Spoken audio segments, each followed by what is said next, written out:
அருட்பெருஞ்சோதி அருட்பெருஞ்சோதி தனிப்பெரும் கருணை அருட்பெருஞ்சோதி.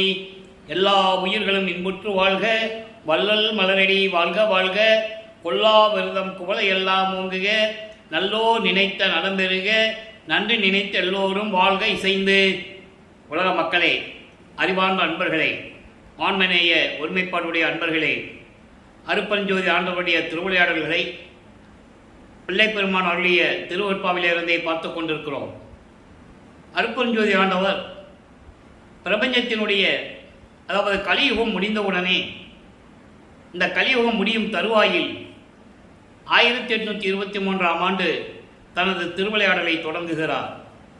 அருட்பெருஞ்சோதி ஆண்டவர் இந்த பிரபஞ்சத்தில் எத்தனையோ திருவிளையாடல்கள் செய்திருந்தாலும் கூட கலியுகத்தினுடைய கடைசி திருவிளையாடல் தான் மிகவும் முக்கியத்துவம் வாய்ந்தது.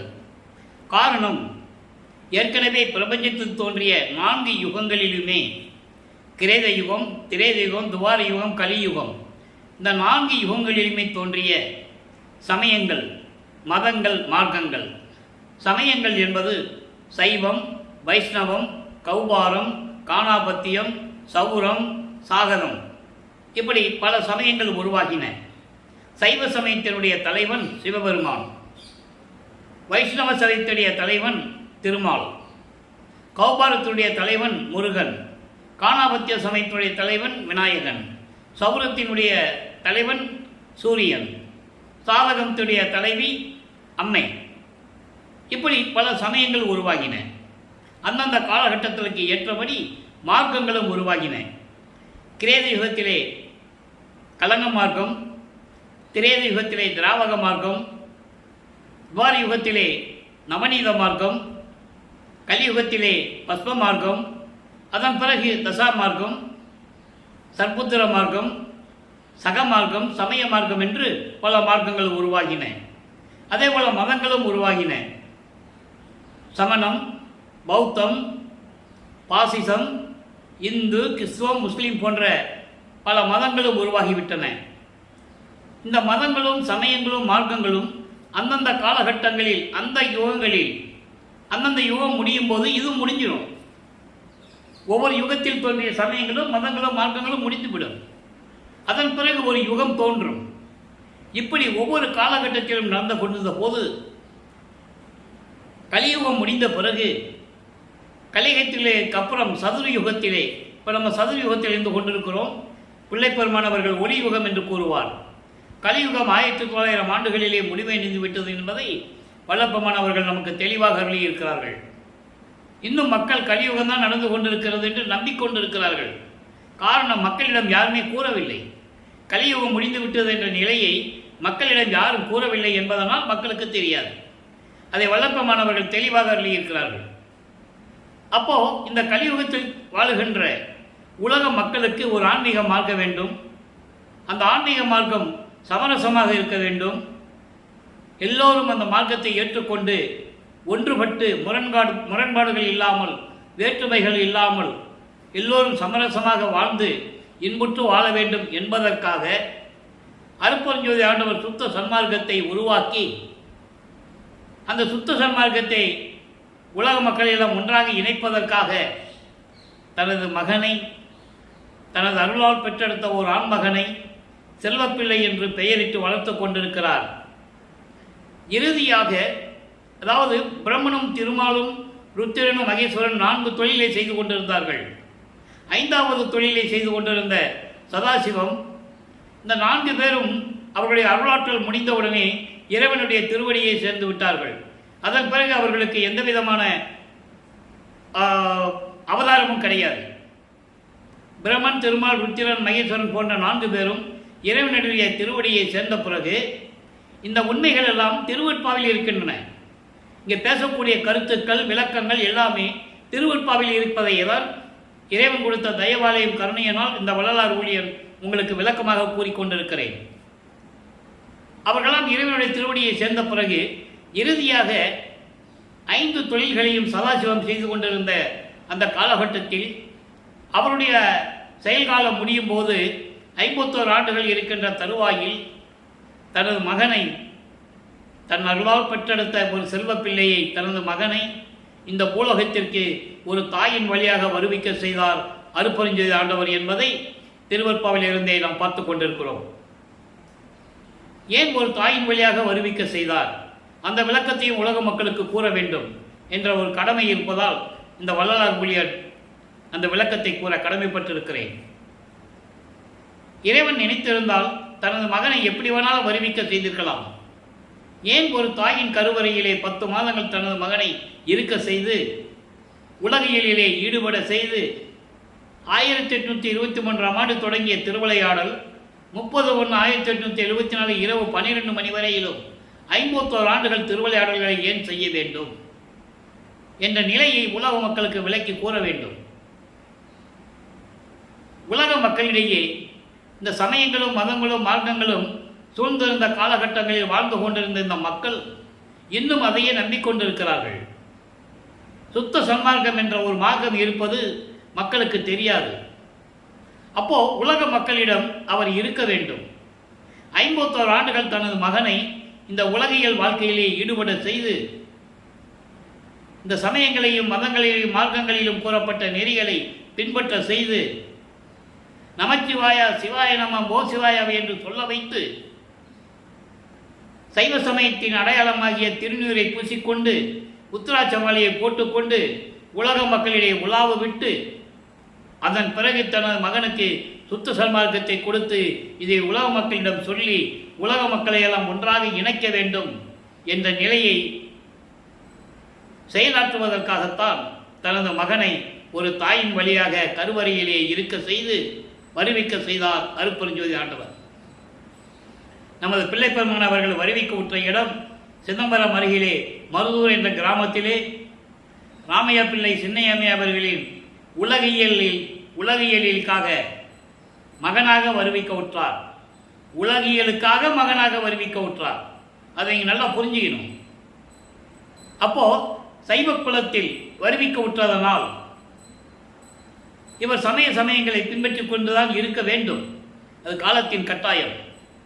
அப்போ ஒரு தாயின் கருவறையிலே இருக்கும்போது அங்கே எப்படியெல்லாம் இறைவனுடைய திருவிளையாடல் நடந்தது என்பதை நாம் ஏற்கனவே விளக்கமாக பார்த்து விட்டோம். பாடல்களின் அடிப்படையில் திருவருட்பாவில் இருக்கின்ற உண்மைகளை நாம் விளக்கமாக பார்த்து விட்டோம். இருந்தாலும் இன்றைய பதிவு பார்க்கின்றவர்களுக்கு எப்படி தாயின் கருவறையிலே இருந்தார் என்று அந்த மக்களுக்கு தெரிய வேண்டும். அதனால் அதனுடைய சுருக்கத்தை கூற நான் கடமைப்பட்டிருக்கிறேன்.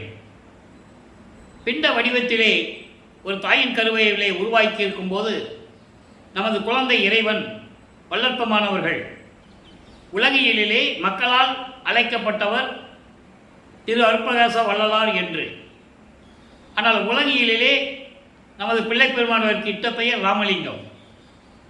ஆனால் அருட்பஞ்சாண்டவர் தன் மகனுக்கு இட்ட பெயர் செல்வப்பிள்ளை. அதனால்தான் நான் பிள்ளை பெருமான் என்று கூறுவதுண்டு. அப்படிப்பட்ட இறைவன் அந்த கருவறையிலே இருக்கும்போது கருவறை இருட்டாக இருக்கிறது என்று கூறும்போது தனது தந்தை அருட்பெருஞ்சோதி ஆண்டவர் அந்த கருவறையிலே எப்படி வெளிச்சம் காட்டினார், ஒளி காட்டினார் என்பதையும், தனக்கு பசி என்று கூறும்போது தனது தந்தை கருவறையிலே எப்படி அருளமுதம் ஊட்டினார் என்பதையும், உடம்பு புழுக்கமாக இருக்கிறதே காற்று இல்லையே என்று தன் தந்தையிடம் கூறும்போது அருட்பெருஞ்சாண்டவர் தன் மகனுக்கு அமுத காற்று வீசியதையும் எல்லாவற்றையும் திருவருட்பாவினுடைய விளக்கங்களிலிருந்தும் பாடல்களிலிருந்தும் நாம் ஏற்கனவே பார்த்து விட்டோம். இந்த நிலையில் இருக்கும்போது கருவறையில் இருக்கும்போது தத்துவ சேட்டைகளும் பிண்ட துரிசிகளும் எப்படி தன்னை ஆட்கொள்ளுவதற்காக தன்னிடம் போரிட்டு கொண்டிருந்தன என்பதையெல்லாம் பாடல்களிலே இருக்கின்ற விளக்கங்களை எல்லாம் பார்த்து விட்டோம். அப்போ அவர் தந்தையிடம் கூறுவார், என்னை மட்டும் ஏன் ஒரு தாயின் கருவறையிலிருந்து துர்நாற்றம் பிடித்த இந்த இடத்திலிருந்து என்னை ஏன் இருக்க செய்தாய் என்று கூறுவார். அந்த பாடலுடைய விளக்கங்களை எல்லாம் பார்த்து விட்டோம். அதற்கு தந்தை கூறுவார் மகனிடம், மகனே இது காலத்தின் கட்டாயம், நீ அப்படிதான் வர வேண்டும் மகனே. உன் உடம்பிலே ஒரு தூசு கூட, பிண்ட திருசு கூட உன் உடம்பிலே ஒட்டவில்லை. நாங்களும் சிவபூத கணங்களும் எல்லாருமே உன்னை நாங்கள் காத்து கொண்டிருந்தோம் என்பதை நீ மறந்துவிடக்கூடாது மகனே என்றெல்லாம் கூறுவார். அந்த நிலையெல்லாம் கடந்த பிறகு இந்த பூலோகத்தில் மண்ணை தொட்டவுடனே ஒரு தாயின் கருவறையிலிருந்து வெளியே வருகிறார். அப்போ வானவர்களும் குறிப்பாக பிரம்மன், திருமால், ருத்திரன் போன்ற பத தலைவர்களும் வானவர்களும் ரிஷிகளும் முனிவர்களும் சித்தர்களும் எல்லாருமே எங்களை எல்லாம் ஆளப்போகும் அருட்கடலே வாழ்க வாழ்க என்று வாழ்த்துகிறார்கள். இது பாடலின் மூலமாக நாம் பார்த்துவிட்டோம். திருவெட்பாவிலே என்ன கூறப்பட்ட உண்மைகளோ அதை மட்டும்தான் உங்களிடம் விளக்கி கூறிக்கொண்டிருக்கிறேன். அதன் பிறகு 5 மாதங்கள் கழித்து நமது குழந்தை இறைவனை தில்லைக்கு, அதாவது சிதம்பரத்துக்கு அழைத்து சொல்லுகிறார்கள் ஒரு திருவிழாவிற்காக. உலகையில் ஒரு திருவிழா நடந்ததுன்னா குடும்பமாக ஒரு கோயிலுக்கு போவாங்க. இது உலகிலே நடக்கின்ற ஒரு இயற்கையான ஒரு சம்பவம். அந்த சம்பவம் நடந்து கொண்டிருக்கும் போது அங்கே சிதம்பரத்திலே தனது மகனுக்கு அருட்பெருஞ்சோதி ஆண்டவர் எப்படி வெளியாக காட்டினார் என்பதையும், அதாவது எல்லாருமே என்ன பழக்கப்பட்டிருப்பாங்கன்னா, ஒரு கடவுள் ஒரு இருந்தால் இப்படி தான் இருப்பார், சைவ சமய கடவுள் இப்படி தான் இருப்பார், வைஷ்ணவ சமய கடவுள் இப்படி தான் இருப்பாருன்னு எல்லாம் நினச்சிக்குவாங்க இல்லையா? அந்த உருவகப்படுத்தி இருக்கிறார்கள்.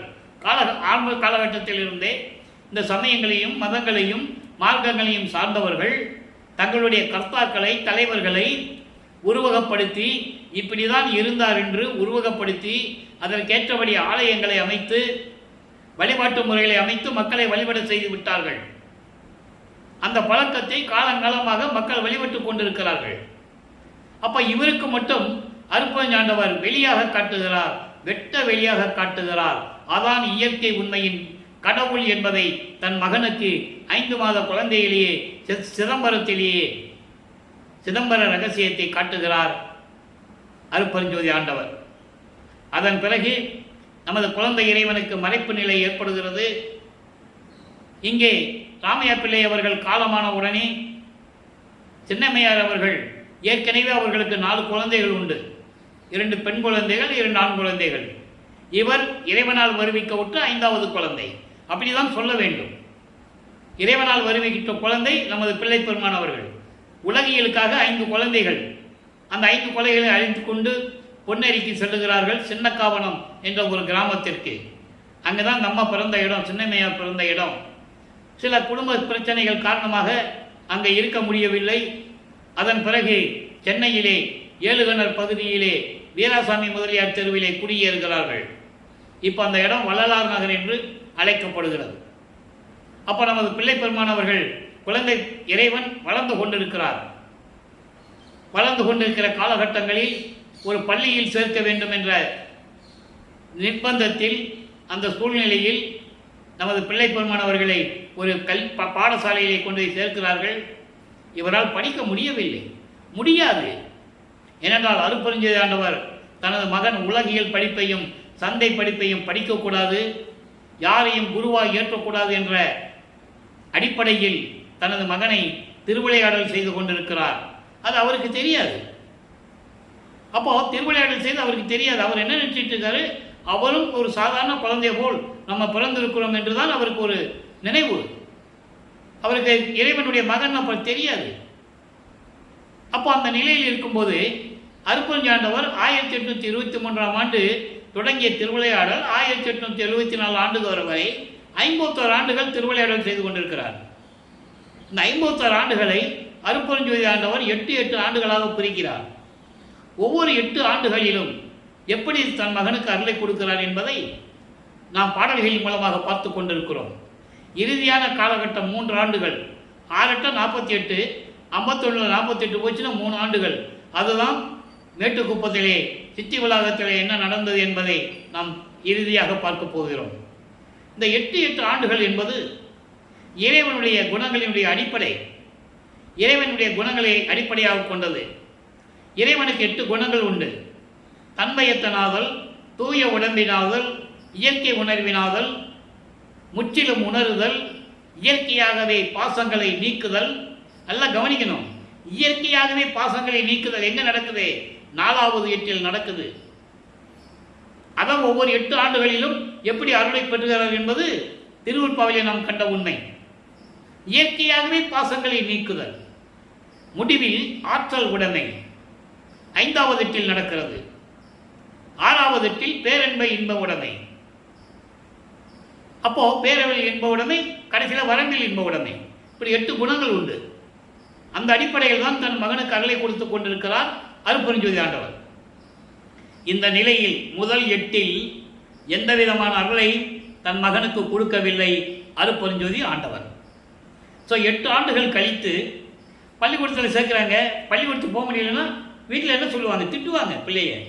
என்ன பிள்ளைடா நீ பள்ளிக்கூடத்தில் போய் படிக்கவும் மாட்டேன்ற, யார் கூடயும் சேரவும் மாட்டேன்ற, வீட்லேயும் இருக்க மாட்டேன்ற, எங்கே தான் போகிற, என்ன பண்ணுறேன்னு எங்களுக்கு ஒன்றுமே தெரியலன்னு சொல்லும்போது அங்கே அந்த சூழ்நிலைகளை எல்லாம் ஜீரணிக்க முடியாமல் நமது குழந்தை இறைவன் எப்படியெல்லாம் மனம் கலங்குகிறார் என்பதை நீங்கள் கொஞ்சம் யோசித்து பார்க்கணும். அப்போதான் ஒரு தனிமையான ஒரு இடத்தை நாடுகிறார். கந்தகோட்டம் என்ற ஒரு இடத்திலே போய் அமருகின்றார். எல்லாரும் தூங்கிட்டு இருப்பாங்க. காலையில் இவர் அதிகாலையில் எழுந்திரிச்சு அங்கே போயிடுறாரு. எப்போ வீட்டுக்கு வர்றதுன்னா எல்லாரும் தூங்கின பிறகு தான் வர்றது. இங்கே வீட்டில் இருக்கவங்க என்ன நினைப்பாங்க?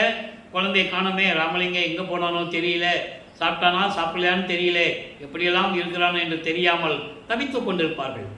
அப்போ அந்த சூழ்நிலையில் அங்கே இருக்கின்ற உறவினர்கள் எல்லாமே அவர் திட்டுவாங்கல்ல. அப்போ அவருக்கு ஒன்றுமே தெரியல.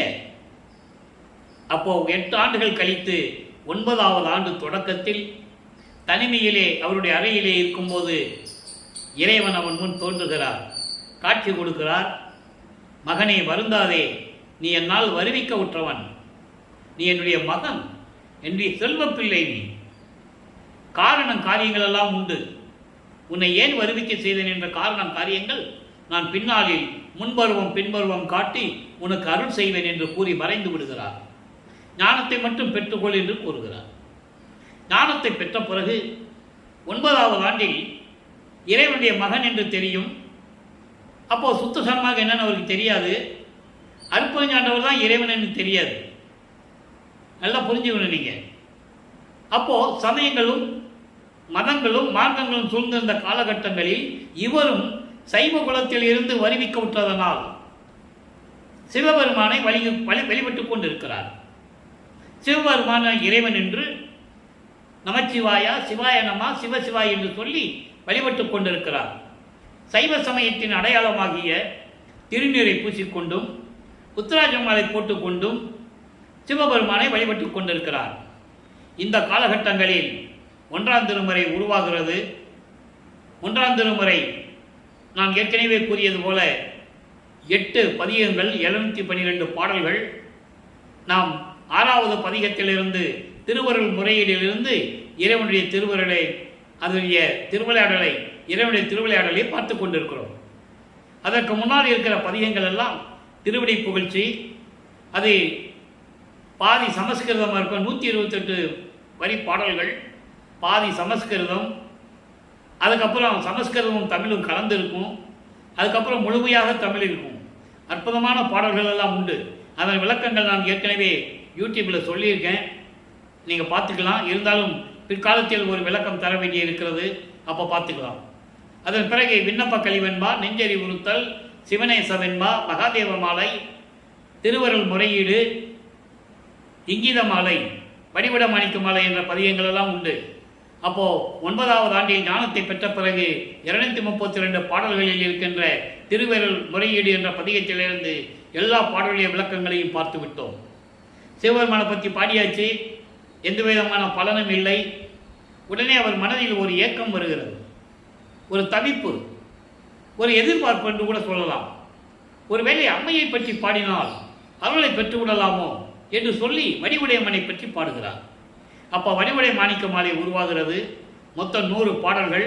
அந்த பாடலில் இருந்து விளக்கத்தை பார்த்து கொண்டிருக்கிறோம். அதனுடைய சுருக்கம் என்னவென்றால், வடிவுடையம்மனை பற்றி பாடும்போது, நீ எப்படிப்பட்ட இறைவனுடைய மனைவியாக இருந்து கொண்டிருக்கிறாய், நான் இறைவனால் வருவிக்க விட்டவன் என்ற நிலை உனக்கு தெரியும், நான் எப்படி துன்பப்பட்டு கொண்டிருக்கிறேன், தந்தையிடமிருந்து எந்த அருளையும் பெற முடியவில்லை, நீயாவது வந்து எனக்கு அருளை கொடுக்க வேண்டும் என்ற தொனியில், என்ற பாணியில் அந்த பாடல்களெல்லாம் அமைந்திருக்கும். இன்னைக்கு 52வது பாடல். நல்லா கவனிங்க. எழுதா எழில் உயிர் சித்திரமே. வடிவடமரை பற்றி புகழ்ந்து சொல்றார். எழுதா எழில் உயிர் சித்திரமே, என் இசை பயனே, தொழுது ஆடும் அன்பர்தம் உள் கழிப்பே, சிச்சுகக்கடலே, செழுவார் மலர்பொழில் ஒற்றி எம்மாந்தன் திருத்துணையே. சொல்லிட்டாரா?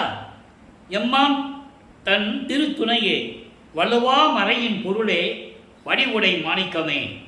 இது பாடல்.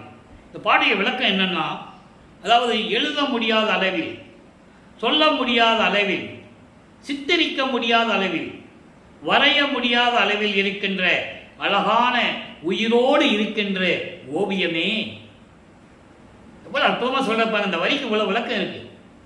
அப்போ அப்படிப்பட்ட ஓவியம் போல விளங்கிக் கொண்டிருக்கின்ற உயிருள்ள ஓவியமே, என் இசையின் பயனே, தேவகான இசையின் பலனே, தொழுது ஆடும் அன்பர்தம் உள்கழிப்பே.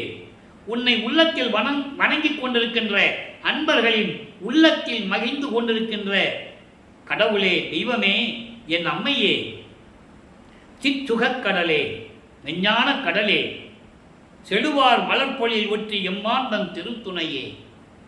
செழுவார் மலர்பொழில் என்பது செழிப்பான நஞ்சைகள், வயல்கள் நிறைந்த, சோலைகள் நிறைந்த, அழகாக விளங்கிக் கொண்டிருக்கின்ற திருவொற்றியூரில் இருக்கின்ற எம் பெருமான் இருக்கிறானே, தியாகராஜ பெருமானின் உயிர் திருத்துணையே, அந்த இறைவனுடைய துணைவியே, மனைவியே, எனக்கு ஏன் அருளை கொடுக்கவில்லை? ஏன் உனக்கு மனம் வரவில்லை? வடிவடை மாணிக்கமே, வலுவா மறையின் பொருளே, வலுவா மறையின் பொருளே, என்றும் உன்னை போற்றி வணங்கிக் கொண்டிருக்கின்ற வேதங்களின் விளக்கமே. ரிக்வேதம், யசுர்வேதம், சாமவேதம், அதர்வண வேதம், வேதங்களுடைய விளக்கங்களுக்குடைய அந்த வேதங்களின் விளக்கமாக விளங்கிக் கொண்டிருக்கின்ற என் தெய்வமே, என் அம்மையே, வடிவுடை மாணிக்கமே, விரைவில் வந்து எனக்கு அருள்வாயாக என்று சொல்லி இந்த பாடல்களை எல்லாம் நாம் அருளி இருக்கிறார்கள். ஆக இறைவனுடைய மகன் என்று தெரியும், இருந்தாலும் இறைவனுடைய அருளை பெற முடியவில்லை என்பதை ஒவ்வொரு பாடலின் மூலமாக வல்லப்பெருமானவர்கள் எப்படியெல்லாம் கூறினார்கள் என்பதை ஒவ்வொரு பாடலிலிருந்து பார்த்து கொண்டிருக்கிறோம். இப்போ 13வது வயதிலே ஞானத்தை பெற்ற பிறகு திருவொற்றியூர் செல்லுகிறார். அவர் இறந்த இடத்திலிருந்து வீரசாமி முதலியார் தெருவிலிருந்து திருவொற்றியூருக்கு நடந்து தான் போகணும். கால் வலிக்க நமது குழந்தை இறைவன் 13வது ஆண்டில் நடந்து செல்லுகிறார். 13வது ஆண்டுனா எப்படி இருக்கும்? சின்ன குழந்தை நம்ம இறைவன், குழந்தை இறைவன் நடந்து செல்லுகிறார். அப்போ 2ஆம் திருமுறை உருவாகிறது. 113 பதிகங்கள், 1207 பாடல்களிலே இருக்கின்ற பாடல்களை ஒவ்வொரு பதிகமாக பார்த்து கொண்டிருக்கிறோம்.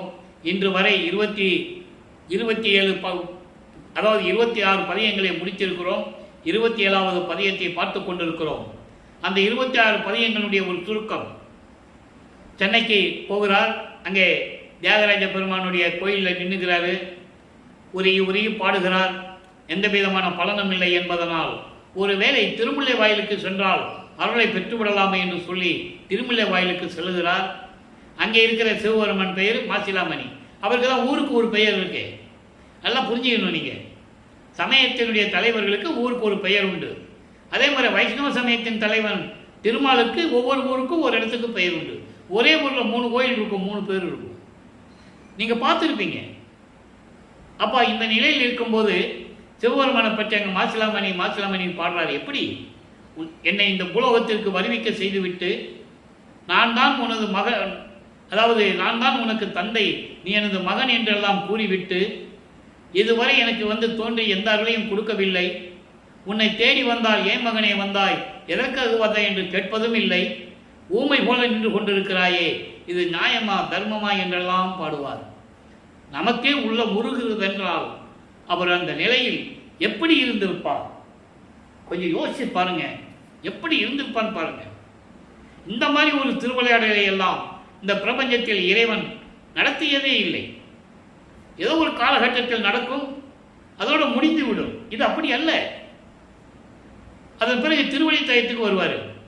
சரி, அங்கே போய் ஏதாவது திருவிளையாடல் நடந்திருக்கு அந்த ஒரு இடத்துல, நம்ம ஏதாவது போய் கேட்டோம்னா ஏதாவது நடக்குமான்னு சொல்லி அங்கேயும் போவார். அங்கே போனால் அங்கே இருக்கிற சிவபெருமான் கந்த துணியை கட்டிட்டு நின்றுட்டு இருப்பார். நீ எனக்கு ஒரு துணியை கொடுத்துருவேன், நானும் கட்டிக்கிட்டு நிற்கிறேன். வரம் போகிறவங்கெல்லாம் பெத்த பிள்ளைய மகனை தெருவில் விட்டு விட்டான் என்று உன்னை இகழும், உன்னை ஏசுவார்கள், தூற்றுவார்கள் என்ற பயம் எனக்கு இருக்கிறது. அந்த நிலை உனக்கு வேண்டாம். விரைவில் வந்து என்னை ஏற்றுக்கொண்டு ஆட்கொண்டு எனக்கு அருள வேண்டும் என்று கூறுகிறார். எந்த விதமான பலனும் இல்லை. அதன் பிறகு அடுத்த பதிகத்திலே சிவானந்த பத்திலே என்ன கூறுகிறார் என்பதை இப்போ நம்ம பார்க்க போகிறோம். இன்னைக்கு 5வது பாடல். என் பெறா வினைக்கு ஏது செய்யும் உடலை நல்லா கவனிக்கணும். அற்புதமான இங்கே எப்படி அந்த அந்த உண்மையை சொல்றாருன்னு நம்ம கவனிக்கணும். என் பெறா வினைக்கு ஏது செய்யும் உடலை எடுத்த நாள் முதல் இந்த நாள் வரைக்கும், அதாவது கணக்கில் அடங்காத அளவிட முடியாத வினைகளை சுமந்து கொண்டு, வினைகள் என்பது 3 விதமாக சொல்லுவார். சஞ்சிதம், பிராரத்தம், அகாமியம். ஒவ்வொரு யுகத்திலும் நான் இருந்தவன், ஒவ்வொரு யுகத்திலும் இருந்த வினைகள் எல்லாம் சுமந்து கொண்டு இந்த உடலை எடுத்த நாள் முதல், இந்த மனித உடலை ஒரு தாயின் வழியாக நீ வருவிக்க செய்தாயே, அப்போ இந்த மனித உடலை எடுத்த நாள் முதல் இந்நாள் வரைக்கும், இப்போ வரைக்கும், எப்போ வரைக்கும் வருவிக்க விட்டு 13 ஆண்டுகள் வரைக்கும். அப்பதான் சொல்றாரு, நான் வருவிக்க செய்துவிட்டு இந்த உடலை எடுத்தேனே, இந்த மனித உடலை, அந்த மனித உடல் எடுத்ததிலிருந்து இந்நாள் வரைக்கும் நண்பு உரா பவம் இயற்றின நல்லா, எந்த விதமான அன்பும் இல்லாமல் பவம் இயற்றினன், தீய செயல்களை செய்து கொண்டு இந்த வஞ்சக மனம் இருக்கிறதே, என்னை எப்படியெல்லாம் துன்புறுத்துகிறது தெரியுமா? அவன் எந்த பாவம் செய்யவில்லை. நல்லா புரிஞ்சுக்கலாம். தந்தையிடம் சொல்லுகிறார், எல்லா துன்பங்களை அனுபவித்துக் கொண்டு இருக்கனே தவிர நன்மை என்பது ஓர் நாளினும் அறியேன். இது நல்லது கெட்டது என்ற ஒரு அறிவு கூட இல்லாமல் அறியாமையில் இருந்து கொண்டிருக்கிறேனே. ஒவ்வொரு நாளும் நான் துன்பப்பட்டு கொண்டிருக்கிறேனே. ஒரு நாள் கூட என்ன நன்மைகளை செய்யணும் என்று கூட எனக்கு தெரிஞ்சதில்லை, என் அறிவுக்கு எட்டியதில்லை. எவ்வளோ அற்புதமாக சொல்கிறார் பாருங்க. அப்போ நீங்கள் ஒரு மட்டும் நீங்கள் கவனமாக நான் பண்ணணும். அப்போ அவர் வருவிக்க விட்டார்ந்து இந்த இடத்துல நல்லா சொல்கிறாரு, இந்த உடலை எடுத்த நாள் முதல் இந்நாள் வரைக்கும், ஒரு தாயின் கருவறையிலிருந்து வெளிவந்த நாளிலிருந்து இந்த நாள் வரைக்கும் நான் எவ்வளவு துன்பப்பட்டு கொண்டிருக்கிறேன். வன் பெறாது எனக்கு உன் திருவாரூராம் வாழ்வு நேர்ந்திடும் வகை எந்த வகையோ, ஒன்றுமே தெரியாமல் இருந்த எனக்கு, உன்னுடைய அருளே பெற முடியாத நிலையில் இருந்து கொண்டிருக்கின்ற எனக்கு உன்னுடைய திருவருள் கிடைக்கின்ற நாள் எப்போ, எனக்கு எப்போ அந்த வாழ்வு வரும், அது எப்படி வரும், எந்த வகையோ, எப்படி நான் அதை ஏற்றுக்கிறது, எந்த வகையில் வரும் நான் தெரிஞ்சுக்கிறது. இப்படியெல்லாம் என்னை அலைக்கழித்துக் கொண்டிருக்கிறாயே இறைவா என்று சொல்லி தின்பெறா நிற்க வலிமை இழந்து, வலிமையில் தின்பெறாது இருக்க என்பது வலிமை இழந்து மனம் வருத்தப்பட்டு துன்பப்பட்டு நான் இந்த பூலோகத்தில் இருந்து கொண்டிருக்கிறேன். நீ எப்போ வந்து அருளை கொடுப்ப, அந்த வாழ்வு எனக்கு எப்போ கிடைக்கும், எந்த வழியில் கிடைக்கும் என்ற நிலையில் நான் இருந்து கொண்டிருக்கிறேன். அருள் ஒற்றி அமுதே, ஒற்றி திருவொற்றியில் இருக்கின்ற அமுது போன்ற இறைவனே எனக்கு அருள மாட்டாயா? தில்லையிலேயும் இருந்து கொண்டிருக்கின்ற இறைவனே, சிவானந்த தேனே எனக்கு விரைவில் வந்து அருள மாட்டாயா என்று கூறுகிறார். இந்த நிலை இருக்கும்போது வல்லப்பெருமான் அவர்கள் 2வது எட்டில் இருந்து கொண்டிருக்கிறார். இப்போ 2வது எட்டில் முடித்து 3வது எட்டுக்கு அடியெடுத்து வைக்கும் போது 3ஆம் திருமுறை உருவாகிறது. அப்போ வல்லப்பெருமான் அவர்கள் 17வது ஆண்டிலிருந்து 24 ஆண்டுகளுக்குள் என்ன நடந்தது, திருவருட்பாவில் இருக்கின்ற உண்மைகளை உலக மக்களுக்கு சொல்லணும். அப்பதான் அவரை பற்றி உலக மக்களுக்கு பரிபூர்ணமாக தெரியும். அந்த நிலையில் இருக்கும்போது 3ஆம் திருமுறை உருவாகிறது. 19 பதியங்கள், 235 பாடல்கள். இந்த 235 பாடல்களிலும் இறைவனுடைய அருளை பெற முடியாமல் அவர் தவிக்கின்ற தவிப்பு என்ற நிலைகளை எல்லாம் அந்த பதியங்களிலே கூறப்பட்டது ஒரு சுருக்கம். இப்போ காலங்கள் மாறும், காட்சிகள் மாறுகிறது. இப்போ தியாகராஜ பெருமான் காட்சி கொடுப்பார். ஏன்னா இப்போ 24 ஆண்டுகளுக்குள் இருந்து கொண்டிருக்கிறார் நமது இறைவன் வல்லப்பெருமான் அவர்கள். அப்போ நீ 27 ஆண்டுகள் பாக்கி இருக்கு. அப்போ நீ தொடர்ச்சியாக ஏதாவது ஒன்று மகனுக்கு கொடுத்துக்கிட்டே இருக்கணும். இப்போ காட்சி கொடுக்குறாரு, மறைஞ்சிடுறாரு, ஆனால் பேசுறது இல்லை. இப்படியே போயிட்டு இருக்குதே, இது என்ன, எப்படி தான் இந்த நிலைமை முடியும்? ஆனால் அவருக்கு உறுதியாக ஒன்று மட்டும் தெரியும், என்றாவது ஒரு நாள் இறைவனுடைய அருளை பெற்றுவிடலாம் என்ற ஒரு நம்பிக்கை மட்டும் அவருக்கு இருந்தது. அந்த நம்பிக்கை விடாப்பிடியாக இருந்ததனால் அவர் முன் இப்போ தோன்றுகிறார், மறைந்து விடுகிறார். நம்ம போனால் பேசுறது இல்லை. இப்போ காட்சி கொடுக்குறாரு, ஏன் மகனே அப்படின்னு ஒரு வார்த்தை கூட பேசுறது இல்லை. ஒருவேளை நேரடியாக போனாமல் பேசவில்லையோ, நாரையும் கிளிகளையும் தூது அனுப்பி பார்த்தால் என்ன என்பதை நாரையும் கிளியும் நாட்டுறும் தூவும் என்ற பதிகத்திலே இருந்து எப்படியெல்லாம் தூது அனுப்பினார் என்பதையெல்லாம் 10 பாடல்களிலே பார்த்துவிட்டோம். அப்போ அவர் மனநிலை எப்படி இருந்தது, எதை சொல்லி தூது அனுப்புகிறார், எப்படிப்பட்ட இறைவன் என்றெல்லாம் சொல்லி அனுப்புவார். பதில் வராது. போனது தான், நாரையும் கிளிகளும் போனது தான், திரும்பி பதில் வராது. அப்போ அந்த நிலையில் இருக்கும்போது நான் ஏற்கனவே கூறியது போல உலகியலிலே ஒரு கஷ்டம் வந்தான குடும்பத்தில் என்ன பண்ணுவாங்க, ஜோசியம் பார்க்க போவாங்க, குறி பார்க்க போவாங்க, அப்புறம் என்ன பரிகாரம் செய்யலாம் தேடுவாங்க, இப்படியெல்லாம் அலைஞ்சிக்கிட்டு இருப்பாங்க. அதே போல நமது பிள்ளை பெருமானவர்களும் அந்த மனநிலையில் இருந்து கொண்டிருக்கிறார். ஒரு குலத்தி பெண்ணிடம் போய் குறி கேட்பதும், ஒரு ஜோசியம் பார்க்கறதுக்கு போய் ஜோதிடம் கேட்பதும், இப்படியே நிலைகள் ஓடிக்கொண்டிருக்கிறது. இறுதியாக இப்போ காட்சி கொடுத்தவர் இப்போ பவனி வரும்போது திருவிழா வீதி வரும். அந்த பதியத்தெல்லாம் நம்ம பார்த்துட்டோம், திருவிழா திறன் என்ற பதியத்தெல்லாம் பார்த்தோம். இப்போ பவனி வரும்போது என்ன பண்ணுவார், மகனை பார்த்த உடனே சிரிப்பார், ஆனால் பேசுறது இல்லை. இவர் என்ன பண்ணுவார், இந்த தெருவில் தானே தேர்வு போச்சு, அடுத்த தெருவுக்கு வரும்ல, அந்த தெருவில் போய் நிற்பார். அங்கேயும் அதே நிலை தான் தொடரும். காட்சி கொடுப்பாரு, பேச மாட்டார். இந்த மாதிரி நிலைகள் தொடர்ந்துட்டு இருக்கும்போது கடைசியாக 19வது பதிகத்திலே இவர் ரொம்ப மனசு நொந்து கோயிலுக்கு முன்னால் அங்கே உட்கார்ந்துட்டு இருப்பார். இது பாடலில் இருக்குது, அந்த விளக்கத்தை தான் உங்களுக்கு சொல்கிறேன். அப்போது சிவபெருமான், தியாகராஜ பெருமான் மகனை பார்த்து அப்படியே நடந்து வருவார். இதான் முதல் அவர் கண்ட காட்சி. நடந்து வரதை பார்த்த உடனே இவருக்கு அவ்வளவு ஆனந்தமாக இருக்கும். மெய்மறந்த நிலையில் நின்று கொண்டிருப்பார். கண்ணை மூடிக்கிட்டு அப்படியே மெய்மறந்து நின்றுட்டு இருப்பார். எப்படியும் தந்தை வந்து கட்டி அணைத்துக் கொள்ளுவார், அருளை கொடுப்பார் நினைச்சிட்டு இருக்கும்போது பக்கத்தில் வந்து கன்னத்தை கிள்ளி கொஞ்சி விட்டுட்டு பேசுறது இல்லை, அப்படி கன்னத்தை கிள்ளி அப்படி கொஞ்சம் மாதிரி அங்கே ஒரு சில நிகழ்ச்சிகள்லாம் நடக்கும். உடனே இவர் கண்ணை திறந்து பார்க்கும்போது திரும்பி அப்படியே அவர் சுற்றி யூட்டன் எடுத்து திரும்பி பார்க்காம ஓடுகிறார். அப்போ இவர் பார்க்காம சிவபெருமான் திரும்பி பார்க்காம ஓடுறாரு தெருவழியா.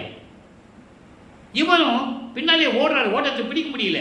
பாட்டில் சொல்றாரு, தொடர்ந்து ஓடினாலும் அவர் ஓட்டத்தை பிடிக்க ஒண்ணாதே அப்படின்னு சொல்றாரு. பிடிக்க முடியலையே அப்படின்னு சொல்றாரு. அப்போ அங்கே இருக்கிறவங்க எல்லாம் பார்க்குறாங்க. அது ஒரு பதிகம், ஒரு பதிகத்தில் பாட்டு, 10 பாட்டு. உடனே இவர் கேட்குறாங்க, ராமலிங்கம் ரொம்ப நாளாக நான் உங்களை பார்த்துட்டே இருக்கோம், ராமலிங்கம் உன்னை பார்த்துட்டே இருக்கோம், ஏதோ கோயிலுக்கு வர, இங்கேயே காத்து கிடக்கிற, விடியலுக்கு முன்னால் வந்துடுற, நைட்டு தான் இரவு தான் நீ திரும்பி போகிற, எங்கேருந்து வர, என்ன இருக்கிறன்னு கூட இங்கே தெரிய மாட்டேன்ட்டு. இப்போ என்ன பார்த்தா கடைசியில் தெருவழியாக ஓடுற, என்ன எதுக்காக ஓடுற அப்படின்னு கேட்பாங்க. அப்போ இவர் பதில் சொல்லி தான் ஆகணும். சிவபெருமான் ஓடுறாரு, நான் போய் பிடிக்க போனேன், என்னால் பிடிக்க முடியல அப்படின்றாரு. உடனே அவங்க கேலி பண்ணுவாங்கல்ல, அந்த கேலி கிண்டல்களை எல்லாம் எப்படி தாங்கி கொண்டார் என்பதை ஒவ்வொரு பாடலிலும் அற்புதமாக கூறுவார். அவங்க கேலி பண்ணுவாங்க, இவர் போய் சிவபெருமானை பிடிக்க போறாரா, அவனே சோத்துக்கு இல்லாமல் தெருவாக பிச்சை எடுத்துக்கிட்டு இருக்கிறான், இருக்க இடம் இல்லை, சுடுகாட்டில் போய் படுத்து கிடக்கிறான், எரிஞ்ச பிணங்களை விட சாம்பலை உடம்பெல்லாம் பூச்சிக்கிட்டு மண்டை ஓடுகள் எல்லாம் கோர்த்து மாலையாக போட்டுட்டு இருக்கான், கழுத்தில் வேற பாம்பு வேற வச்சிருக்கான், நீ போய் கட்டி பிடிக்கணுன்ற, பாம்பு கொத்தாது அப்படின்னு கேட்குறாங்க. பாம்பு கொத்தும், அந்த மண்டை உடலாம் உன் நெஞ்சில் இடிக்குமே அப்படின்லாம் கிண்டல் பண்ணுவாங்க. எல்லாவற்றையும் தாங்கி கொண்டு இவர் பதில் சொல்லுவார். அதுக்கு ஒரு 10 பாடல். கனவில் கூட இந்த காதலை என்னால் மறக்க முடியாதுன்னு சொல்லுவார். அப்போ அங்கே காதல் இருந்தால் ஒரு ஆணும் பெண்ணும் இருக்கணும். தன்னை ஒரு பெண்ணாக உருவகப்படுத்தி இறைவனை தலைவனாகவும் இவரை தலைவியாக உருவப்படுத்தி அந்த பாடலை எழுதியிருப்பார். அற்புதமான பாடல்கள். அதில் இவங்க கேட்குற கேள்விக்கு பதில் இருக்கும். நீங்கள் என்ன சொன்னாலும் சரி, அவனுடைய அருளை பெறாமல் நான் விடவே மாட்டேன், நான் இறைவன் மீது காதல் கொண்டுள்ளேன், அந்த காதலை என்னால் கனவில் கூட மறக்க முடியாதுன்னு சொல்வார்.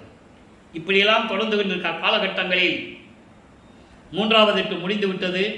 இப்போ 4வது எட்டில் அடியெடுத்து வைக்கிறார். 4 8 32. 25வது ஆண்டிலிருந்து 32 ஆண்டுகளுக்குள் என்ன நடந்தது என்பதை 4ஆம் திருமுறையிலே நமக்கு தெளிவாக அருளியிருக்கிறார்கள். அந்த விளக்கங்களை எல்லாம் நாம் பார்த்து விட்டோம். 8 பதிகங்களிலே 197 பாடல்கள். 197 பாடல்களிலும் அன்பு மாலை, அருட்பிரகாச மாலை, பிரசாத மாலை, ஆனந்த மாலை, பக்தி மாலை, சௌந்தரிய மாலை, அபராத மன்னிப்பு மாலை, அதிசய மாலை, இப்படி 8 பதியங்களில் இருக்கின்ற பாடல்களுடைய விளக்கங்களை முழுவதுமாக பார்த்து விட்டோம். அதனுடைய ஒரு சுருக்கம். இப்போ வல்லப்பமானவர்கள் 27வது ஆண்டில் அவருக்கு ஒரு கால் கட்டு போடணும், கல்யாணம் பண்ணணும் முடிவெடுக்கிறாங்க. யாரு? வரிமிக்க உற்றதனால் ஏற்பட்ட சொந்தங்கள். தாய் என்ற சொந்தம், அண்ணன் என்ற சொந்தம், அன்னியார் என்ற ஒரு சொந்தம், இவங்கெல்லாம் முடிவெடுக்கிறாங்க. அப்போ அக்கா மகளை கல்யாணம் பண்ண சொல்றாங்க. அக்கா மகள் தனக்கொடியை ஏன் இந்த குடும்பத்தில் பிறந்தார்ன்றது யாருக்குமே தெரியாது. வல்லப்பமான ஒருத்தருக்கு தான் இப்போ தெரியும். இப்போ சுத்த சன்மார்க்கம் இருக்கிறது தெரியும். அருட்பெருஞ்சோதி ஆண்டவர் தான் இறைவன் என்ற நிலை அவருக்கு தெரியும். இனிமேல் அவர் சிவபெருமானு, நமச்சிவாயா, ஓம் சிவாய நமா, சிவசிவான்னு சொல்ல மாட்டார். நல்லா புரிஞ்சுக்கணும் நீங்கள். அந்த அம்மையாரை தாலி கட்டின உடனே அந்த அம்மையாருக்கு மோட்ச வீட்டை கொடுக்கணும். அந்த அம்மையாருக்கு ஏற்பட்ட எல்லா வினைகளையும் நீக்கணும், விமோசனம் கொடுக்கணும். நல்லா புரிஞ்சுக்கணும் நீங்கள். அப்போது இவர் வருவிக்கற்ற குடும்பத்தில் அந்த அம்மையார் பிறந்ததனால் அந்த அம்மையாருக்கு இவர் தாய்மாமனாகிறார். உலகியலுக்காக தாய்மாமனாகிறார். அப்போ தாய்மாமன் கல்யாணம் பண்ணணும். இவர் முதல்ல கல்யாணம் வேண்டாம் தான் சொல்கிறார். அதாவது எல்லாருக்கிட்ட சொன்ன உடனே இவர் உடனே சம்மதிக்கக்கூடாது. அவங்க அப்பா சொல்லணும், அருட்பெருஞ்சாண்டவர் சொல்லணுமே. அப்போ அவங்கெல்லாம் என்ன பண்ணுவாங்க, நம்ம சொன்னால் இவன் கேட்க மாட்டேன்றான், திருவொற்றியூரில் ஒரு சாமியார் இருக்கிறாராம், அங்கே தான் இவன் போய் அந்த சாமியார்கிட்ட பேசிகிட்டு இருக்கிறாராம். நல்லா கவனிக்கணும். அப்பனும் மகனும் அப்போவே பேசிகிட்டு இருக்கிறாராம். அந்த சாமியார்கிட்ட இவனை கூட்டு போகணும்னு சொல்லி கூட்டு போகிறாங்க. அது அருட்பெருஞ்சாண்டவர்கள் இவங்களுக்கு தெரியாது. அங்கே போகிறாங்க, இவர் சந்தோஷமாக போகிறாரு, அப்பா கிட்ட தான் கூட்டு போகிறாங்க அப்படின்னு. உடனே அப்படியே சொல்கிறான் ராமலிங்கம். அவர் பேர் ராமலிங்கம், இவர் பேர் ராமலிங்கம். அப்போது அப்படியே சொல்கிறாரு, ஏன்ப்பா ராமலிங்கம் அப்படியா சொன்னேன்? அப்படியெல்லாம் ஒன்றும் இல்லைப்பா, கல்யாணம் பண்ணிக்கோ, முடிஞ்சு போச்சா? அப்பா சொல்லிட்டாரு, கல்யாணம் பண்ணிக்கோன்னு சொல்லிட்டாரு. அவர் உத்தரப்படி தான் நடக்கணும். ஏற்கனவே அவர் சொல்லியிருக்கிறாரு, பூலோகத்துக்கு இவர் அனுப்புறதுக்கு முன்னாலேயே, மவனே நீ வேஷம் மட்டும்தான் போடணும், இரு நிலத்து போல் வேடங்கட்டி இருத்திக்கொள்ளுன்னு சொல்லுவார். இந்த பூலோகத்துக்கும் விண்ணுலோகத்துக்கும் நீ வேஷம் மட்டும்தான் போட்டுட்டு இருக்கணும், நீ நடிச்சுக்கிட்டு தான் இருக்கணும். நான் தான் டைரக்ட் பண்ணிக்கிட்டு இருப்பேன், நான் சொல்கிறத நீ கேட்கணும். ஏற்கனவே சொல்லியிருப்பார். இப்போ கல்யாணம் பண்ண சொல்லிட்டாரா? தந்தையிடந்து உத்தரவு வந்தாச்சு, சரின்னு சொல்லிட்டு ஒத்துக்கிறார். திருமண ஏற்பாடுகள் நடந்து கொண்டு இருக்கிறது. எல்லாம் இருக்காங்க, அப்படியே பார்த்துக்கிட்டே இருக்கிறாரு. அப்பாவும் அம்மாவும் வரலையே, அருட்பெருஞ்சாண்டவரும் சிவகாமி வள்ளி வரல. மனசு எப்படி புண்பட்டது என்பதை பாடல்களிலே கூறியிருப்பார். நம்ம கண்கள் அப்படியே அழுகும், கண்ணிலிருந்து தண்ணி வரும். அப்படிப்பட்ட பாடல்கள் எல்லாம் திருவருட்பாவிலே உண்டு. அங்கே பிரமன், திருமால், ருத்திரன், மகேஸ்வரன், சதாசிவம் போன்ற தலைவர்களும் 5 தொழில்களை செய்து கொண்டிருக்கின்ற தலைவர்கள், முனிகளும் ரிஷிகளும் சித்தர்களும் எல்லாமே அங்கே உட்கார்ந்துருக்காங்க. ஏன்னா நம்மளை ஆளப்போகின்ற கடவுளை வாழ்த்தி வணங்க வேண்டும் என்பதற்காக அங்கே இருக்கிறாங்க.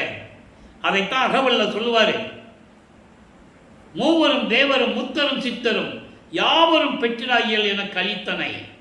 அப்போ இவர் எப்படிப்பட்ட இடத்தில் இருக்கிறார் என்பதை நீங்கள் புரிந்து கொள்ள வேண்டும். அப்போ அந்த நிலையிலே வாழ்த்துகிறார்கள். இவர் தாலி கட்டி அந்த அம்மாவுக்கு மோட்ச வீட்டை காட்டி விமோசனத்தை கொடுத்து எல்லா கர்ம வினைகளையும் நீக்குகிறார். சஞ்சீதம், பிராரத்தம், அகாமியம், இந்த 3 கர்ம வினைகளை எல்லாம் நீக்குகிறார். இந்த சஞ்சீதம், பிராரத்தம், அகாமியம்க்கு நான் ஏற்கனவே விளக்கங்கள் கொடுத்திருக்கிறேன். மறுபடியில் சொன்னோம்னா நமக்கு நேரம் பத்தாது. கர்ம வினைகள் என்று, அதாவது ஒவ்வொரு யுகத்திலும் தொடர்ந்த கர்ம வினைகள் என்று நீங்கள் எடுத்துக்கொள்ளுங்கள். அப்படிப்பட்ட நிலைகள் எல்லாம் நீக்கிவிட்டு அந்த அம்மாவுக்கு அந்த நிமிஷத்தில் தெரியும், உணர்றாங்க. அதனால தான் இவர் வெள்ளாடை அணிந்து வெளியே வரும்போது எதிர்ப்பு தெரிவிக்கவில்லை. எந்த ஒரு பெண்ணாக இருந்தாலும் தாலி கட்டிய கணவன் வீட்டை விட்டு வெளியே போகும்போது வேதனைப்படுவார்கள், அழுவார்கள், தகராறு செய்வார்கள், பிரச்சனை பண்ணுவாங்கல்ல. ஏன் பண்ணல? அந்த அம்மாவுக்கு தெரியும், இதுதான் காலத்தின் கட்டாயம். அப்போ அந்த நிலையில் இருக்கும்போது இப்போ என்ன பண்ணுற வல்லப்பமானவர்கள் வெள்ளாடை அணிந்து முக்காடு போட்டு இனிமே நமச்சிவாயன் சொல்றதில்லை, சிவாய நமன் சொல்றதில்லை, சிவபெருமானன் சொல்றதில்லை, திருவொற்றியூருக்கு போறதில்லை, திருவள்ளித்தாயம் திருமலை வாயில் எங்கேயும் போறதில்லை. இருக்கிற இடத்துல இருக்கிற வீட்டை பூட்டி தாப்பா போட்டாரா? இனிமே இறைவன் தான் வரணும், நான் எங்கேயும் போறதில்லை. அப்போ உலக பற்றுகளை விட்டு விட்டால், சரியக்கிரிய யோகம் 12 நிலைகளை கடந்து விட்டால், இப்போ சக்திகளை வாங்கணும். தந்தை வருகிறார், விண்ணுலகத்திலிருந்து பூலோகத்திற்கு அருட்பெருஞ்சோதி ஆண்டவர் திருவழியாக நடந்து வந்து, எனது தந்தை கால்வலிக்க நடந்து வந்து எப்படியெல்லாம் கதவை திறந்து அருளை கொடுத்தார் என்பதை 100 பாடல்களிலே பார்த்து விட்டோம். அந்த நிலையெல்லாம் மாறிய பிறகு, மகனே, இனிமேல் உனக்கு திருநூறு தேவையில்லை. இந்த சமயங்கள், மதங்கள், மார்க்கங்கள் பட்ட சங்கற்ப விகற்பங்கள் உனக்கு தேவையில்லை. எல்லாவற்றையும் துறந்துவிட்டு தத்துவங்களை வென்று அந்தங்களை கடந்து சரியை கிரியை 12 நிலைகளையும் கடந்து நீ சுத்த சிவஞான வழிக்கு வந்து வா, அங்கே உனக்கு சுத்த சன்மார்க்கத்தை கொடுக்க வேண்டும், சாகா கல்வியை கற்றுத்தர வேண்டும் என்று கூறி மறைந்து விடுகிறார். இப்போ வல்லப்பமானவர்கள் 5வது எட்டில் இருந்து கொண்டிருக்கிறார். 33வது ஆண்டிலிருந்து 40 ஆண்டுகளுக்குள் என்ன நடந்தது என்பதை திருவெட்பாவிலிருந்து பார்த்து கொண்டிருக்கிறோம். இது இறைவன் கொடுத்த விளக்கம், நல்லா புரிஞ்சுக்கணும். இறைவனுடைய தயவாலயம் கருணையாலயம் பெற்ற விளக்கம், அதை தான் உங்களுக்கு நான் கூறிக்கொண்டிருக்கிறேன். அப்போ தத்துவங்களை கடந்து அதற்கான பாடல்கள் எல்லாம் உண்டு. குறிப்பாக சொல்ல வேண்டும் என்றால், தத்துவங்களை தனித்தனியாக கடந்தேன், தத்துவாதீத நிலையில் சித்தியல் முழுதும் தெரிந்தேன், அவை மேல் சிவநிலையை தெரிந்திட சென்றேன். அண்டர்லைன், சிவநிலை தெரிந்திட சென்றேன். எங்க சென்றாரு? சுத்த சிவஞான வெளிக்கு. பல பாடல்கள் உண்டு, எல்லா பாடல்களுடைய விளக்கங்களையும் நான் கொடுத்திருக்கிறேன். இங்க இருக்கிறவங்க என்ன சொல்லுவாங்க, உலகியல் இருக்கிறவங்க, அவன் தாலி கட்டிட்டு பொண்டாட்டியை சென்னையில் விட்டுட்டு எங்கேயோ போயிட்டாப்பா, எங்க போனான்னு தெரியாது. 6 மாசம் ஆகுமோ 1 வருஷம் ஆகுமோ, வந்தாக்க ராமலிங்கத்தை கணக்கில் எடுத்துக்கலாம், என்னை விட்டு தள்ளுங்க, எங்க சுத்திட்டு இருக்கான்னு யாருக்கு தெரியும். இப்படிதான் சொன்னார்கள் அன்றையிலிருந்து இன்று வரை, இன்றைய பகல் வரை. வல்லப்பன் பறந்து போனார்னு யார் சொன்னது? ஆனா அவர் சொல்றாரு, என்றாவது ஒரு நாள் எவனாவது ஒருவன் திருவெட்பாவுடைய விளக்கங்களை கூறுவான் என்று அவருக்கு தெரியும். அந்த அடிப்படையில் இந்த வள்ளலார் ஊழியன் பாடலுடைய விளக்கங்களை கூறிக்கொண்டிருக்கிறேன். அங்க போறாரு, எல்லா உலகத்திலும் பார்க்குறாங்க. இந்திரலோகத்தை கடந்து, பிரம்மலோகத்தை கடந்து, வைஷ்ணவ லோகத்தை கடந்து, எல்லா உலகங்களை கடந்து போயிட்டு இருக்கிறாரு. ஏன்னா சுத்த சிவஞான வெளி தான் கடைசி வெளி, 16வது நிலை. அதான் பரவெளி, பரம்பரவெளி, பராபரவெளி, பெருவெளி, பெருசுகவெளி, இப்படி வெளிகள் எல்லாம் கடந்து போயிட்டு இருக்கிறார். அந்த நிலைக்கு போகும்போது அங்கே தேவர்களும் பிரம்மனும் எல்லாரும் காத்துக்கிட்டு இருக்காங்க. அங்க ஒரு சத்தியஞான சபை இருக்கு. அந்த சத்தியஞான சபை தான் இங்க இருக்கிறது, வடலூர்ல இருக்குது. அதனுடைய விளக்கங்களை எல்லாம் ஏற்கனவே முழுமையாக கொடுத்திருக்கிறேன். அந்த சத்தியஞான சபையை பார்த்து தான் இங்கே அப்படியே கட்டினது. ஏன்னா மனிதர்களால் அங்கே போக முடியாது.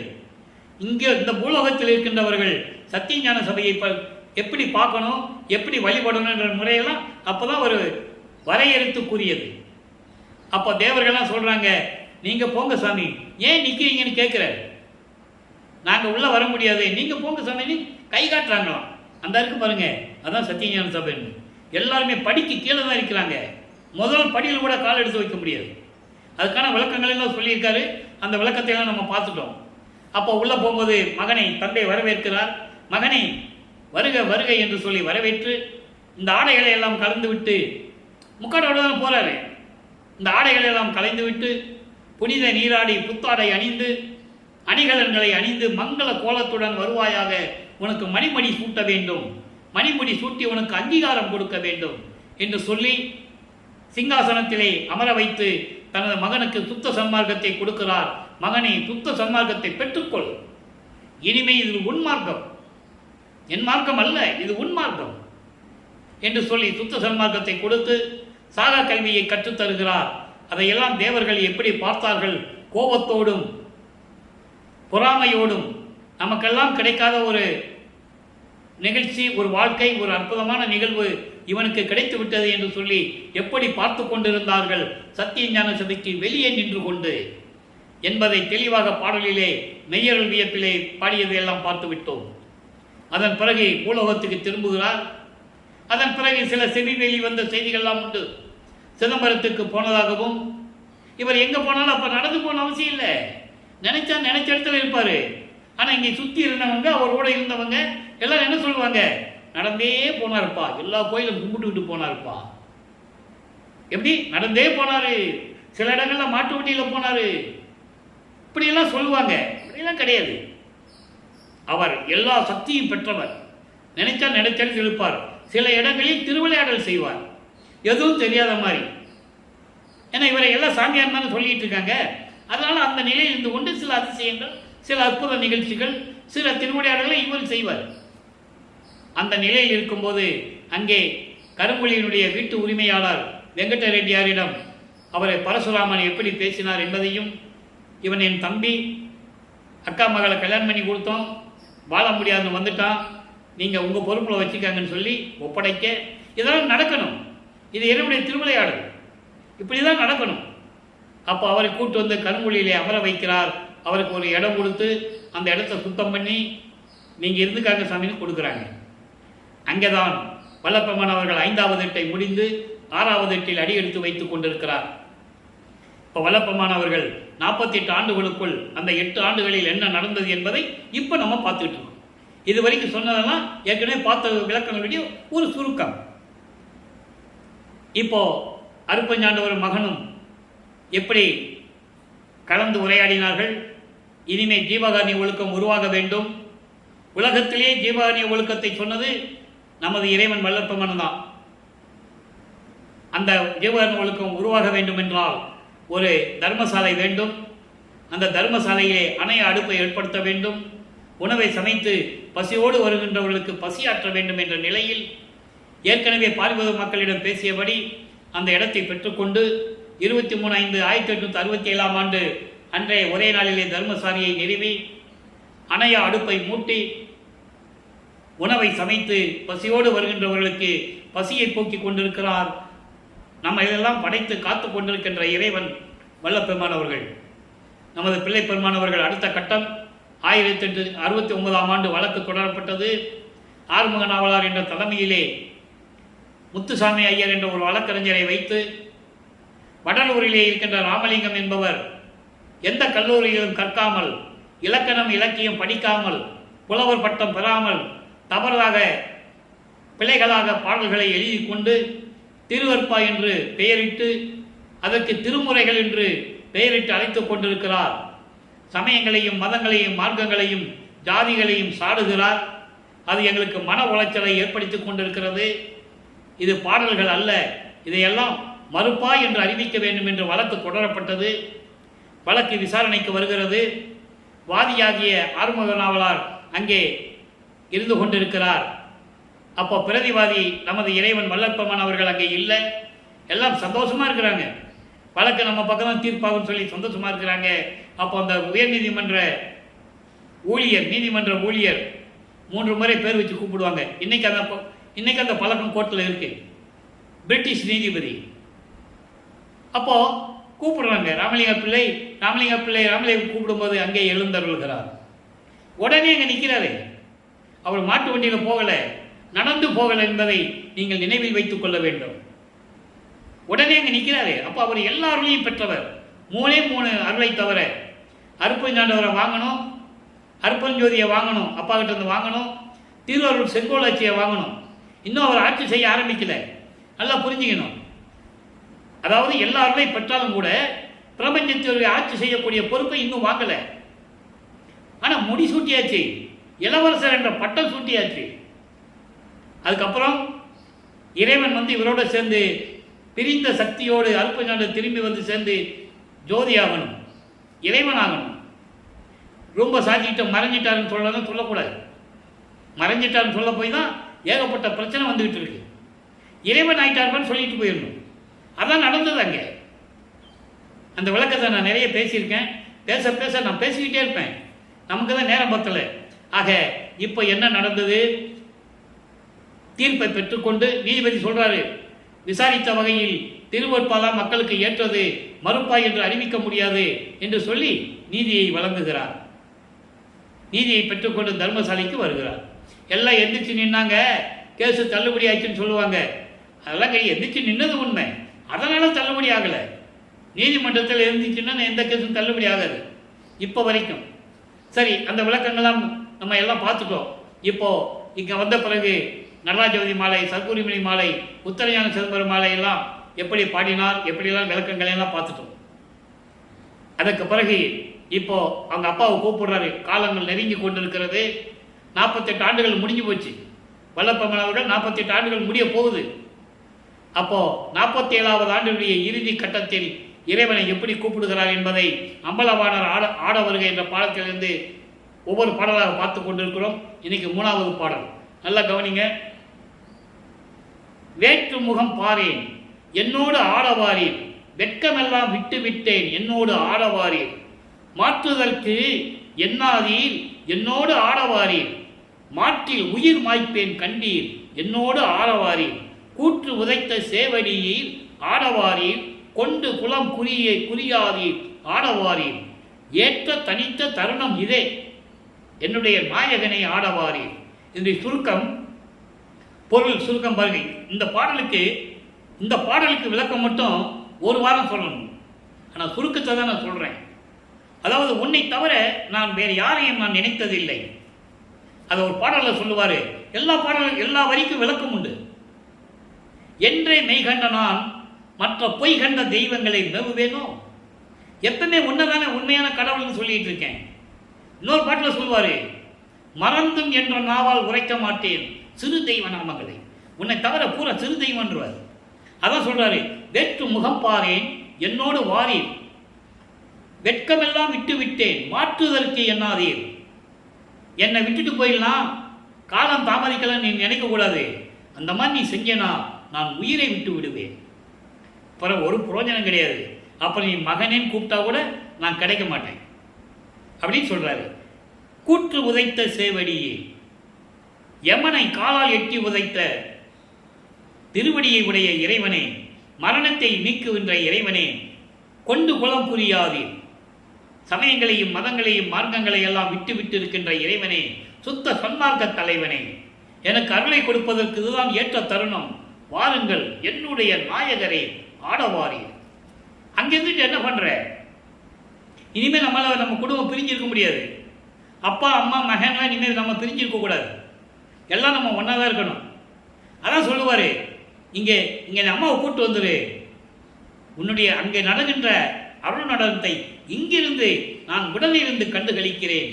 தந்தையும் மகனும் அம்மையும் ஒன்றாக இருக்கலாம், ஏன் தனித்தனியாக இருக்கணும் அப்படின்னு கேட்கிறார். அகவலில் சொல்லுவார், எம்மையினும் என்னை விட்டு இறையும் தெரியாது, அம்மையும் அப்பனுமா மறுப்பறிஞ்சோதி.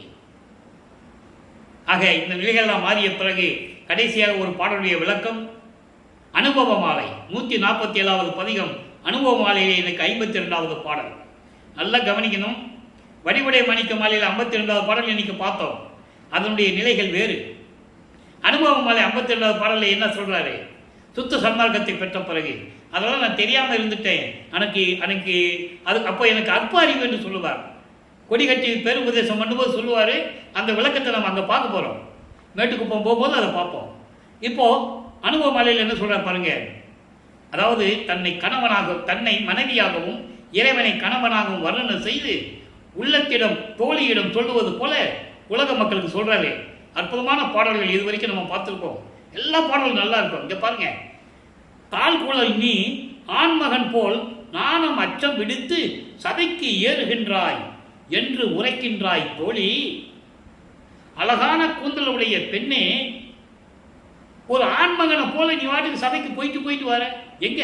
அங்கே சுத்த சிவஞான வெளிக்கு போயிட்டு வரையே அப்படின்னு நீ கேட்குற. அதுக்கு பதில் சொல்றாரு பாருங்க, அற்புதமா இருக்கும். அப்போ இவர் அடிக்கடி போறதை இங்கே உறுதிப்படுத்துறாரு.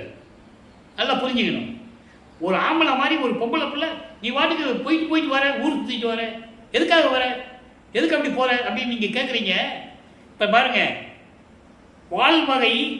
வாழ்வகை என் கணவர் தம்மை புறத்து அணைந்தால் ஒருத்தி, மால் என்னும் பேர் உடையால் வாளை ஆழிப்படையால் ஆழ்கடலில் புயலுகின்றார், மணிமண்டபத்தை ஆளுகின்றார். யார சொல்றாரு? திருமாலை. அங்க ஒருத்தி இருக்கா. ஏன்னா திருமாலுக்கு தான் மாயை என்று பெயர். மாயை தத்துவம் உடையவன். காலம், நியதி, கலை, வித்தை, அராகம், புருடன், மாயை. திருமால் மாயை தத்துவத்தை கொண்டவன். அடிக்கடி பெண் வேடம் போடுகின்றவன். அது புராணங்களை நீங்க படிச்சிருப்பீங்க. சிவபெருமானும் மோகினி வேடத்தில் இவர் வந்து ஆலிங்கனம் பண்ணதனால் பிறந்தவன் சபரிமலையில் இருக்கின்ற ஐயப்பன் என்பதை நீங்க ஏற்கனவே புராணங்களை படிச்சிருப்பீங்க. அப்படி ஒருத்தி அங்கே இருக்கா. பெண் வேடம் போட்டு ஒருத்தி நிற்கிறா.